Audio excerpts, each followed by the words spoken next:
Nadreen, Iran ने और America ने एक दूसरे के ऊपर मिसाइल दाग दिए हैं और ये ताज़ा कार्रवाइयाँ हुई हैं। इन कार्रवाइयों के नतीजे में आलमी मंडी में पेट्रोलियम मसनूआत की कीमतें फिर बढ़ गई हैं और पाकिस्तान के अंदर आपको पता है बहाना ही चाहिए होता है कीमतें बढ़ाने के लिए। ये अभी फिर कीमतें बढ़ा देंगे। आलमी मंडी में 10 रुपये बढ़ती है तो ये यहाँ पे 100 रुपये बढ़ा देते हैं। ऐसी ही वारदात पाकिस्तान में हमेशा डालते हैं। अब हुआ यह है कि ईरान ने जो जवाबी कार्रवाई की वो उसको जवाब फराहम कर रहे हैं। यानी अब्बास अराक्ची ने जो बात की, देखिए ईरान का रवैया बहुत सख्त हुआ गुज़िश्ता 2-3 दिनों में। एक उन्होंने कहा कि हम जलजले जैसा जवाब देंगे, बहुत खौफनाक। ईरान के पास ऐसा क्या आ गया है या ऐसी कौन सी चीज उनके हाथ लग गई है कि अब वो बहुत खुलकर मैदान में आ गए हैं और वो दिलचस्पी नहीं दिखा रहे ज्यादा मुज़ाकरात के अंदर। जबकि अमेरिका मुझे बैकफुट पे दिखाई दे रहा है। यानी अमेरिकी सदर डोनाल्ड ट्रंप को जब ये बताया गया कि कुवैत के ऊपर, बहरीन के ऊपर, इराक के ऊपर अमेरिकी बेसिस के ऊपर ईरान ने अटैक किया, मिसाइल और ड्रोन मारे हैं, तो डोनाल्ड ट्रंप ने कहा जी हमने भी उनको बहुत मारा, इस किस्म का जवाब दिया। और डोनाल्ड ट्रंप ने कहा जी कि मैं इसको कोई इतना बड़ा वो नहीं समझता मामला। देखिए, जब अमेरिका ने लड़ाई करनी हो ना तो अमेरिका एक पटाखे को भी बहुत बड़ा मसला बना सकता है, लेकिन जब उन्होंने लड़ाई नहीं करनी तो फिर उन्हें बहुत मिसाइल और जो ड्रोन्स हैं वो भी उनको छोटी चीज लगते हैं, वो बड़ी बड़ी सूरत हाल को पी जाते हैं। तो इस वक्त अमेरिकन बैकफुट में हैं, वो एक मुआहदा करना चाहते हैं। डोनाल्ड ट्रंप रोजाना की बुनियाद पर ये बात भी करते हैं, लेकिन हो सकता है कि अमेरिका बगैर किसी मुआहदे के चीजों को लटका के आहिस्ता आहिस्ता बाहर निकल जाए, क्योंकि डोनाल्ड ट्रंप को जो फेस सेविंग चाहिए वो वाली फेस सेविंग तो ईरान फिलहाल नहीं दे रहा। लेकिन ईरान ने जो अटैक किया, कुवैत में एक शख्स के जाँ बहक होने की इतला है, जबकि 63 लोग जख्मी हुए हैं। कुवैत ने यह बताया, उनकी जो फोर्सेज हैं, कि 13 बैलिस्टिक मिसाइल और 17 ड्रोन हम पर मारे गए। इनमें से अक्सर को हवा में तबाह कर दिया। बहरीन में भी इसी तरह की चीजें रिपोर्ट हुई हैं और इराक में भी ऐसी ही चीजें रिपोर्ट हुई हैं। ईरानी फोर्सेज के मुताबिक ये जो नुकसान हुआ है ये अमेरिकन पैट्रियट जो मिसाइल एयर डिफेंस सिस्टम है उसके अंदर कोई खराबी आई है जिसकी वजह से ये नुकसान हुआ है। अच्छा, इसमें कुछ वीडियोज भी जारी की गई थी, कुछ दावा किया गया गुज़िश्ता रात कि अमेरिकी इंटरसेप्टर जो है, जो ईरानी मिसाइलों को निशाना बनाने के लिए उड़ रहे थे, उनमें से कोई फट गया है या उसमें कोई नुकसान हुआ उसकी वजह से। अब ईरान दावा कर रहा है कि ये वो वजह है कि यहां सिविलियन का नुकसान हुआ, हमने नहीं किया। जबकि कुवैत ने फौरी तौर पे ईरानी सफीर को ईरान से, अपने मुल्क से निकलने के लिए कहा है और कुवैत उसके ऊपर सख्त रद्द-ए-अमल दे रहा है। सऊदी अरब ने इसकी मजम्मत की है और कई जगहों से इसकी मजम्मत आई है। बहरहाल जो इराकची है वो ये कह रहे हैं जी हमने तो हमला अपने दिफा में किया है और इन मुकामात पर हमले कर रहे हैं जहां से अमेरिका को जंगबंदी की खिलाफ वर्जियों और शिपिंग पर हमलों की इजाजत मिली हुई है। यानी ईरान कहता है ये हमारे जवाबी हमले हैं, जिस जगह से हमारे ऊपर हमले होते हैं हम वापस वहीं पे अटैक करते हैं। अब ये इस हमले के बाद जो है वो सूरत दोबारा से कशीदा हो गई है और आलमी मंडी में तेल की कीमतें बढ़ रही हैं। ईरान ने एक और धमकी लगाई है और ये बड़ी खतरनाक बात है। देखिए, मैं आपको बता रहा हूं, ईरान बहुत खुलकर आ गया गुज़िश्ता चंद दिनों में।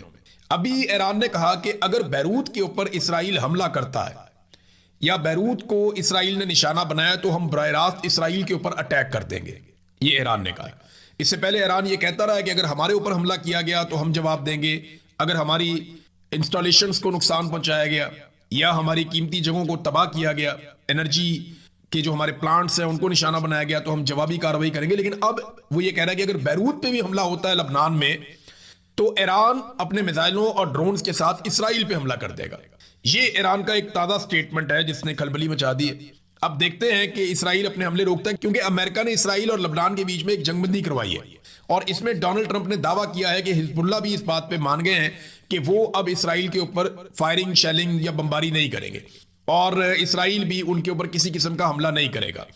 लेकिन जो नेतन्याहू का स्टेटमेंट होता है वो बिल्कुल मुख्तलिफ होता है। बल्कि इसराइल ने तो ये भी स्टेटमेंट दिया है कि हम डोनाल्ड ट्रंप का सिर्फ इंतजार कर रहे हैं, हम ईरान पर हमले के लिए मुकम्मल तौर पर तैयार हैं। तो अमेरिका चाहता है सुलह, ईरान जो है वो थोड़ा सा अग्रेसिव मोड में है और इसराइल को सुलह सूट नहीं करती। अरब ममालिक अजीब एक मखमसे में फंस गए हैं, ना उनका कारोबार चल रहा है, ना उनकी स्ट्रेट ऑफ हुर्मुज जो है वो खुल रही है, ना वो अपना कारोबार कर पा रहे हैं, ना वो सुख का सांस ले पा रहे हैं। उन्हें समझ नहीं आ रही कि वो कहां फंस गए अमेरिका और ईरान के बीच में, और उस जंग का कोई नतीजा भी नहीं निकल रहा। तमाम लोगों को जो एतराज कर रहे थे कि वो कुमोरीसी सियासत है और वो क्यों अपने भाई के लिए बाहर निकल रही हैं या वो खुद क्यों तहरीक चलाने के लिए निकली हैं। तो मैंने आपको पहले भी बताया था कि वो कोई इलेक्शन लड़ने के लिए तो निकली नहीं, ना उन्होंने कोई वजीर बनना है, मुशीर बनना है, सेनेटर बनना है, कुछ भी ऐसा उनका तो है नहीं। वो तो अपने भाई के लिए आई है और वो पहले भी ये करती रही हैं, आज भी वो यही कर रही हैं कई दफ़ा उन्हें गिरफ्तार भी किया गया, हिरासत में लिया गया, टॉर्चर भी किया गया, लेकिन इसके बावजूद वो इस पर डटी नहीं। अब उन्होंने बड़ा साफ जवाब दिया है जितने लोग तनकीद करने वाले हैं उनको, हम बिल्कुल मौरूसी हैं, हम अपने भाई के लिए खड़े होंगे, हमें कोई रोक नहीं सकता, हम इमरान खान का साथ नहीं छोड़ेंगे और इमरान खान को जेल से बाहर निकालेंगे। जिसको मुज़ाहमत नहीं करनी, जिसको ताने कसने हैं, जिसको चीखें मारनी हैं, वो जाकर बूट चमकाए। इमरान खान साहब के नाम पर ओहदों के मज़े आप लूटें और फिर मौरूसियत की चीखें भी आप मारें। बल्कि नाज़रीन आप ऐसा करेंगे, मैं आपको ये पूरा पढ़ के सुनाऊं, इससे बेहतर है कि आप सुन लें कि अलीमा खानम ने क्या कहा इस हवाले से। बताती हूँ, मैं इसको जरा क्लियर करती हूँ। हम बिल्कुल मारूसी हैं, हम अपने भाई के लिए खड़े होंगे, हमें क्या कोई रोक नहीं सकता। हम अगर 2 साल से खड़े हैं तो मारूसी हैं तो खड़े हैं ना। अगर जब इमरान खान के बच्चे इमरान खान के लिए आवाज उठाएंगे तो मारूसी हैं तो खड़े हैं ना। मारूसी क्या होता है? खानदान। इमरान खान अकेला नहीं है, हम साथ हैं और हम हमेशा साथ रहेंगे। हम उनका साथ नहीं छोड़ेंगे, हम उनको जेल से बाहर निकाल के इंशाल्लाह पूरी मेहनत करेंगे रहेंगे। हम उनके ऊपर सियासत नहीं कर रहे, वो हमारे भाई हैं और हमें किसी से ये नहीं फर्क पड़ता क्यों क्या कहते हैं, हमें नहीं फर्क पड़ता क्या कहते हैं। मसला हमें तो नहीं है ना, लेकिन हम हिफाजत भी करेंगे इमरान खान की। हम अगर कोई गलत बात करेगा, अब हमने ये वार्निंग दे दी है कि हम बिल्कुल अब जाहिर कर देंगे सबके सामने। अगर हमारे भाई का पैगाम कोई गलत करेगा, हम उसको सही कर देंगे। ये हमारी, देखिए, अगर हमने अपने भाई को तहफ़्फ़ुज़ देना है, उनको गार्ड करना है, सबसे जरूरी चीज ये कि अगर वो आइसोलेशन में है, उनका नाजायज कोई फायदा ना उठाए। ये हमारी ड्यूटी है और हम इसको पूरा करेंगे इंशाल्लाह। हम लोगों को सबको कहा हुआ है, आप फिक्र ना करें, जो मर्जी कोई कह दे, हमें जो मर्जी अटैक करे, हमें कोई फर्क नहीं पड़ता। हम जिसके लिए खड़े हैं, भाई के लिए। अच्छा जी, बड़ी वजाहत के साथ उन्होंने कह दिया और साफ उन्होंने जवाब दिया कि जिसने जो करना करे, और हम तो खुलकर जो इमरान खान का मौक़िफ़ है वही कौम के सामने रखेंगे और किसी को उनकी कैद तन्हाई का गलत फ़ायदा उठाकर गलत इन्फॉर्मेशन बाहर पहुंचाने की या सिचुएशन को मैनिपुलेट करने की इजाज़त हम नहीं देंगे। तो ये बड़ा क्लियरली एक मौक़िफ़ आ गया। काजी फायद ईसा सबसे बड़ा मुजरिम है इस कौम का। यानी अगर आप टॉप के बड़े बड़े मुजरिम निकालें ना, तो एक तो मिलिट्री एस्टेब्लिशमेंट है, जनरल बाजवा, उसके बाद बारी आ जाती है जनरल आसिम मुनीर की, फिर बीच में नदीम अंजुम ने बहुत तबाही फेरी। अभी जो DGISI है वो गो के ज़्यादा मीडिया के अंदर डिस्कस नहीं होते, लेकिन जो कुछ भी हो रहा है वो DGISI है। जो कुछ भी आज सेक्टर कमांडर्स कर रहे हैं, रिस्पॉन्सिबिलिटी तो जाती है हर तरफ। तो जो बड़े बड़े लोग हैं उनमें जहाँ मिलिट्री के लोग मौजूद थे जिन्होंने गलत किया, कुछ सियासतदान उनके सहूलतकार बने, वहीं पे जजेस में कुछ ऐसे घटिया किरदार थे जिन्होंने पाकिस्तान का बेड़ा गर्क कर दिया। उसमें जो सबसे मकरूह किरदार था, सबसे घटिया किरदार था, वो काजी फायद ईसा का था। आज जो चीफ जस्टिस है या अफरीदी, याद रखिएगा, इस आदमी ने भी बहुत नुकसान पहुंचाया। इसने कंप्रोमाइज किया और अदालत का हुलिया ही बिगाड़ दिया। इसने हर वो केस दबाया और हर उस चीज को दबाकर बैठ गया जिस चीज से इंसाफ मिल सकता था या पाकिस्तान में अदलिया बच सकती थी। आज अदलिया जितनी कंप्रोमाइज्ड और कमजोर है, उसकी सबसे बड़ी वजह, काजी फायद ईसा से भी ज्यादा बड़ी वजह, वो याया अफरीदी है। लेकिन बुनियाद इन सारी चीजों की काजी फायद ईसा ने रखी थी। काजी फायद ईसा ने एक फैसला दिया था बड़े गुस्से में आके, मुनाल रेस्टोरेंट वाला, वह मुनाल की दीवारों पे अभी भी लिखा हुआ है, काजी फायद ईसा को गालियां लिखी हुई हैं लोगों ने। बेशुमार लोग वहां काम करते थे, वो रेस्टोरेंट चलता था, काम ठीक चल रहा था, पता नहीं काजी को क्या तकलीफ हुई, इसने वो बंद कर दिया पकड़ के।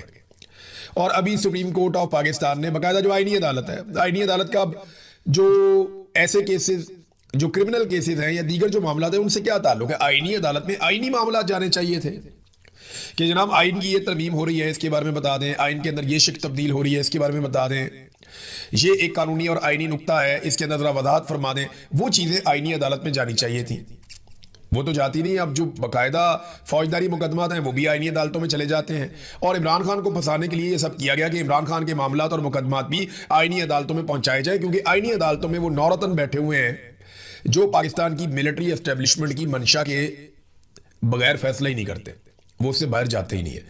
तो अब जनाब ये मुनाल रेस्टोरेंट जो है वो आईनी अदालत में मामला गया, वहां से उन्होंने कहा जी ये तो गलत फैसला था काजी फायद ईसा का, बड़ी ज्यादती की है काजी फायद ईसा ने, फैसला कलअदम। अब मुनाल रेस्टोरेंट वापस खुल जाएगा, वहां पे काम भी कर सकते हैं लोग, जाके खाना भी खा सकते हैं। लेकिन मेरा सवाल यह है कि इतना अरसा ये बंद रहा, नस्ला टावर गिरा दिया चीफ जस्टिस ने, एक ने मुनाल रेस्टोरेंट जो है वो गिरा दिया, एक ने जुल्फिकार दी भुट्टो को फांसी लगा दी, एक ने मखसूस नशस्तें रेडियो की तरह बांट दी, एक ने इंतखाबी निशान एक पॉलिटिकल पार्टी का ले लिया। यानी ऐसी घटिया और गलीद हरकतें की हैं जजों ने कि पाकिस्तान के सबसे बड़े मुजरिम ये जज बन चुके हैं। मिलिट्री एस्टेब्लिशमेंट इन जजेस के बगैर एक दिन भी इक्तदार में नहीं रह सकती थी। इन जजेस ने हमेशा पाकिस्तान के जर्नैलों को रास्ते बनाकर दिए कि जनाब ये आसान रास्ता है, इधर से आइए, हम आपको रास्ता बनाकर देते हैं, आप इक्तदार के मजे लूटिए और हमें हमारी सीटों पर मजे लेने दीजिए। अब काजी फायद ईसा एक इतनी बड़ी शर्मिंदगी बन चुका है कि पाकिस्तान के तूलो अर्ज में हर जगह से लोग लानत फरमा रहे हैं काजी फायद ईसा पे, और वो लोग भी काजी फायद ईसा पे लानत भेज रहे हैं जो माजी में उनके फैसलों के दीवाने हुआ करते थे। इसमें ना आसिम मुनीर साहब के लिए सीखने के लिए बहुत कुछ है। मैं आपको दिखाता हूं। ताहिर अशरफी के बारे में क्लेम आया कि ताहिर अशरफी कहता है कि जी पहले भी कहा था कि ये जज नहीं, एक मनफी सोच का इंसान है। मुनाल केस के फैसले पे काजी फायद ईसा पे तबसरा किया। आसिम मुनीर साहब आपके बारे में भी ताहिर अशरफी एक दिन ऐसे ही कहेगा। ये मैं आपको बता देता हूं कि ये चढ़ते सूरज को सलाम करने वाले मौलवी हैं। ये सलाम ठोकते हैं चढ़ते सूरज को। काजी फायद ईसा की मौजूदगी में ये उसके गुण गाया करते थे सारे लोग, और आज ये उसके खिलाफ गवाहियां देते हैं। कल आसिम मुनीर साहब, आपको बंदा नहीं मिलेगा पूरे पाकिस्तान में जो खड़ा होकर ये कहे कि आसिम मुनीर एक जबरदस्त जर्नैल था, उसके कौम पे ऐसा नात है। आज भी आपको परवेज मुशर्रफ की हमायत में कोई ना कोई बंदा मिल जाएगा पाकिस्तान में, लेकिन आपकी हमायत में आपको कोई बंदा नहीं मिलेगा। ये नून लीग भी आपके खिलाफ, पीपल्स पार्टी भी आपके खिलाफ, ये मौलवी भी सारे आपके खिलाफ, जितने फतवे देने वाले लोग हैं वो सारे आपके खिलाफ होंगे। पाकिस्तान का बच्चा बच्चा आपके खिलाफ हो जाएगा। कुर्सी से उतरे तो सही जनाब। ये मकाफाते अमल है, ये ऐसे ही चलता है, ये होना ही ऐसे है।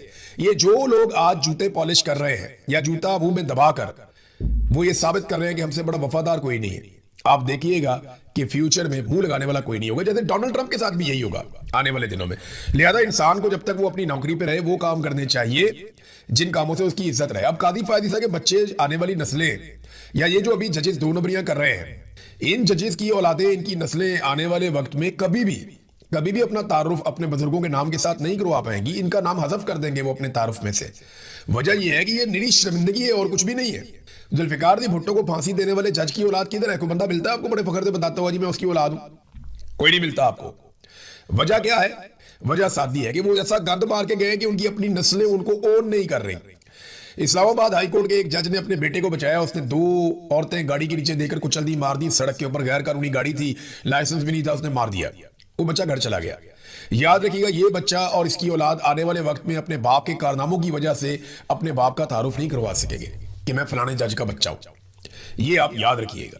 जो भी इज्जतदार आदमी होगा ना मुस्तकबिल में, वो अगर इन जजों के खानदान से होगा तो इन जजों के साथ अपना तारुफ करवाने में शर्मिंदगी महसूस करेगा। ये इनको ये मैसेज है गवर्नमेंट के लिए कि इनको चाहिए कि लाजमी ये आने वाले किसी भी किस्म की, देखें अब ये जो जंग लगी है इनको मालूम था बिफोर टाइम, लोगों को, सिविलियंस को मालूम था कि ये जो हालात चल रहे हैं ये होना ही होना है। इनको चाहिए था कि कोई ऐसी स्ट्रेटजी प्लान करते कि इन फ्यूचर हमें इन चीज़ों का, मुश्किलात का सामना आना है तो क्यों ना हम इससे वक्त से पहले स्टोरेज करें।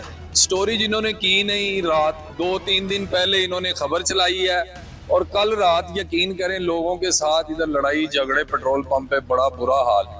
तो मेरा मैसेज यही है गवर्नमेंट से कि आप प्लीज़ थोड़ा सा इसको नीचे लाएं। अभी इन फ्यूचर हम सुन रहे हैं कि ये 500 तक जाएगा। अब मुझे बताएं जो सैलरीड पर्सन है उसकी सैलरी तो वही है। 35 साल मैंने नवाज शरीफ की सपोर्ट किया और वोट दिया है। आज दुख होता है अपनी जमात को बुरा भला कहते हुए, क्योंकि मेरा दिल टूटा हुआ है। मुझे बड़ा अफसोस है कि मैं दोबारा इस जमात को वोट नहीं दूंगा। मैं किसी सियासी जमात को वोट नहीं दूंगा। 50 से आप 500 रुपया भी कर दो, ये अवाम खरीदेगी, क्योंकि इनका शौर नहीं है। इनके माइंड, इनके जो दिमाग है ना, ये सुन्न हो चुके हैं, ये मौह हो चुके हैं। ये जो मर्जी कर लो, ये ऐसे ही निजाम चलता रहेगा। और ये चलाने वाली कौन है? ये अवाम। ये अवाम इसी तरह चलाएगी। इनमें शौर है ही नहीं। कोई भी चीज आप महंगी कर लो, ये ऐसे ही चलता रहेगा। जब तक अवाम नहीं उठेगी, अपने हकूक के लिए नहीं बोलेगी, ये निजाम इसी तरह चलता रहेगा, चलता रहेगा, चलता रहेगा। आप कुछ भी कर लो, इनके कानों में जूं तक वो कहते हैं ना, इनको कोई असर होने वाला नहीं हुकूमती अदारों को। आप निकलो, बाहर निकलो। यार कोई चीज महंगी होती है आप ना खरीदो, मर जाओगे। कोई भी चीज महंगी होती है आप ना खरीदो, मर जाओगे। ये खुद रेट नीचे करेंगे। आप पेट्रोल है कल महंगा हुआ, लोग लाइनों में लगे हुए। क्यों लाइनों में लगे हुए भाई? गाड़ियां घर खड़ी कर दो, घर खड़ी कर दो ना। इनको आग लगाओ। है एक हफ्ता आप पेट्रोल ना लो, हुकूमत की मां मर जाएगी, वो मजबूर हो जाएगी सस्ता करने में। हर चीज जो महंगी होती है आप ना खरीदो, ये सस्ता करेगी उस चीज को। जब आप खरीदोगे नहीं, ये कूड़ेदानों में फेंकेंगे ना, है, कूड़ेदानों में फेंकेंगे तो सस्ती होगी। जब तक इस अवाम का शौर नहीं ना जागता, कुछ भी नहीं हो सकता इस पाकिस्तान में। आप आज़ादी मनाते हो, किस चीज़ की आज़ादी मनाते हो? आप पहले भी गुलाम थे, आज भी इन सियासतदानों के, इन बड़े बड़े के गुलाम हो, आज भी आप सबके गुलाम हो। इसलिए आप ना आज़ादी मनाया करो, ना ये आज़ादी का झूठा ये जो है ना प्रोपेगेंडा किया करो। कोई हम आज़ाद नहीं है। सर बात पता क्या है, हालात तो इतने खराब हुए हुए हैं। 2 महीने का स्टॉक कह रहे थे, ये तो 3 दिन का स्टॉक भी नहीं है। 72 अरब रुपया जो है ना इन्होंने कमाया है 1 दिन के अंदर। इन्होंने स्टॉक कर लिया माल। अब हम क्या करें? अब ये मरियम नवाज को चाहिए कि हमारा कोई साथ दे।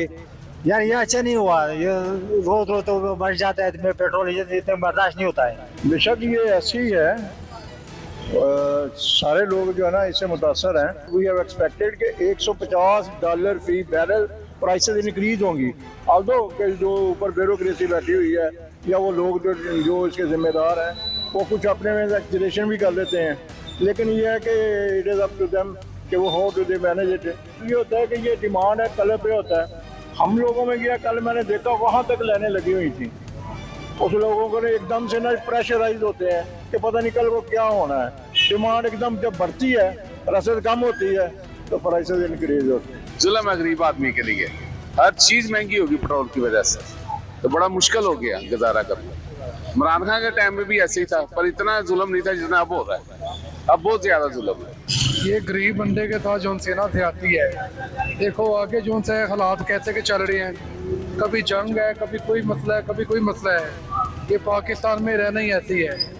यकीन माने रोटी कमानी इतनी मुश्किल हो गई है, घर के बिल अखराजात सब कुछ जो सा रोटी बहुत मुश्किल होगी कमानी।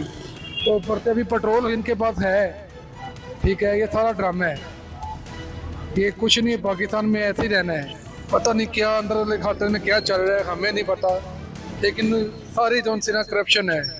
देखा जाए मरियम नवाज भी जो सी ना नहीं सही चल रही। भाईजान इस टाइम तो यकीन करो जुल्म है, 1000 रुपया दिहाड़ी है। यकीन मान लें आधे रास्ते से तो पैदल आए हैं और 150 का पेट्रोल रहा है, तो वो भी इतना सा डाला उन्होंने। क्या करें अब, आप खुद साफ लगा सकते हैं। बहुत मुश्किल हो यार गरीब बंदे वास्ते गुजारा, लेकिन मजबूरी है, दिलवाना तो है ही लोगों ने। ना ये मेरे ऊपर है ना ये आपके ऊपर। हमारी बात करने से जिन्होंने फैसला करा उनको कोई फर्क पड़ता है, और ना वो इस चीज़ को बोदर करते हैं। उनके लिए जो आपके और मेरे लिए कह लो गुर्बत का या इकोनॉमिक्स का जो म्यार है ना, वो उनका म्यार नहीं है। ये ज्यादती है, ज्यादती जनाब, और कुछ नहीं कहना चाहूँगा, ज्यादती है बस क्या कहना चाहते हैं, ये तो हुक्मरानों को सोचना चाहिए ना। 1 महीने के ज़खायर मौजूद भी हैं, तो फिर इन्होंने जो है ना मार्च तक इनके पास पेट्रोल है, फिर उससे पहले इन्होंने महंगा कर दिया। क्या बंदा कहेगा, गरीब आदमी किधर जाए, क्या करे? ये तो अभी 400 पे जाना है। ये पाकिस्तान में बढ़ना था, इन्होंने अपनी भी दिहाड़ी लगानी है ना, तो ये दिहाड़ी है और क्या है। इमरान खान जिंदाबाद, बस उसका नाम नहीं ले सकते, बाकी वो जिंदाबाद, मुर्शिद जिंदाबाद। बस यही करना चाहिए सर। क्या करे, गरीब तो मरेगा, बस यही ठोकर खा क्या के मरेगा। गरीब का तो कोई है नहीं है, ना कोई पूछने वाला है ना कोई पूछेगा। यही हालत है बस गरीब का, और क्या होएगा।